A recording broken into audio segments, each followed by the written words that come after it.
रजीम बिस्मिल्लाहिर्रहमानिर्रहीम।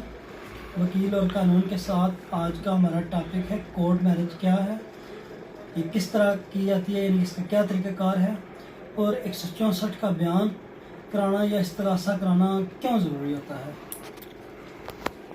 Court marriage का कानून में कोई कंसेप्ट नहीं है, ना ही इसकी कोई डेफिनेशन, ना ही ये लफ्ज़ आपको कानून की किसी किताब में मिलेगा। होता यह है कि अक्सर जब लड़की और लड़का भाग के कचहरी में चले जाते हैं, अदालतों में चले जाते हैं, तो वो किसी वकील के पास जाते हैं।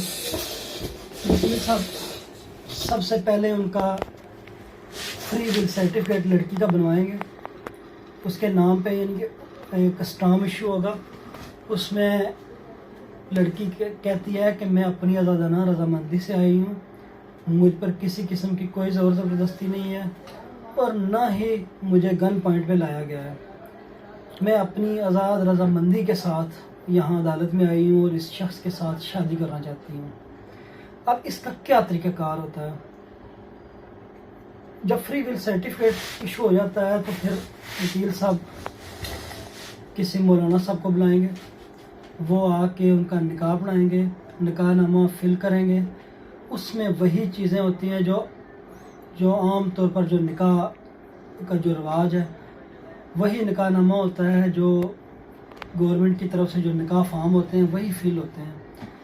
उसमें प्रपोज़ल, कंसिडरेशन, एक्सेप्टेंस होती है। सबसे पहले प्रपोज़ल जाता है, फिर कंसिडरेशन में यानी कि हक महर मुकर्रर होता है और लड़की की तरफ से एक्सेप्टेंस आती है कि ठीक है जी, मुझे मंजूर है, मैं इस शख्स के साथ मेरा निकाह मुझे मंजूर है। उसमें गवाहान होते हैं।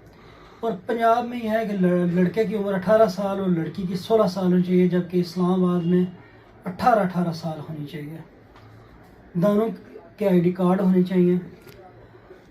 अक्सर यह होता है कि लड़कियां के पास आईडी कार्ड नहीं होते तो वो फिर अपनी तस्वीर उनकी साथ लगा दी जाती है और स्टाम्प वेंडर से वो स्टाम्प इशू कराते हैं और तस्वीर लगा दी जाती है और निकाहनामे के साथ भी तस्वीर लगा दी जाती है। लेकिन उनकी उम्रें कानून के मुताबिक जो मुतय्यन है वो होनी चाहिए।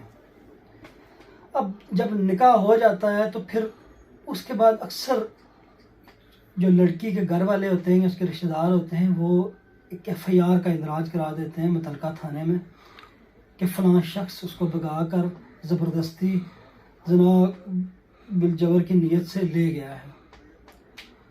और उससे बचने के लिए, जो लड़के की सेफ्टी के लिए, लड़की का 164 का बयान कराना या इस्तग़ासा कराना ज़रूरी होता है, ताकि लड़की मजिस्ट्रेट के सामने या जो जज साहब हैं उनके सामने अपना बयान दे कि मैं अपनी आज़ाद रजामंदी से आई हूँ, मुझे किसी किस्म का कोई ज़ोर ज़बरदस्ती नहीं है और मैं अपनी आज़ाद रजामंदी से शादी मैंने इससे की है।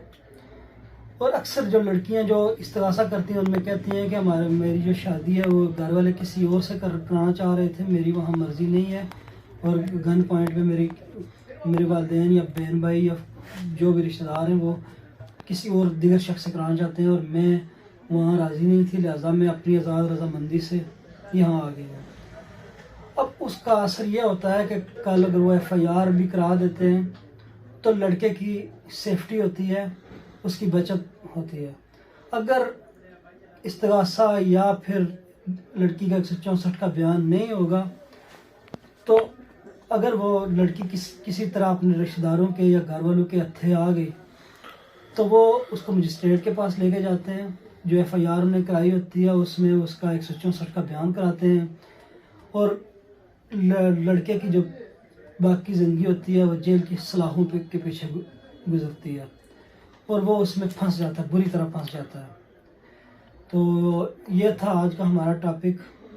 तो आइंदा मज़ीद जो अपने व्लॉग हैं उनमें मज़ीद डिस्कस करेंगे। तो इजाज़त दीजिए, अल्लाह हाफ़िज़।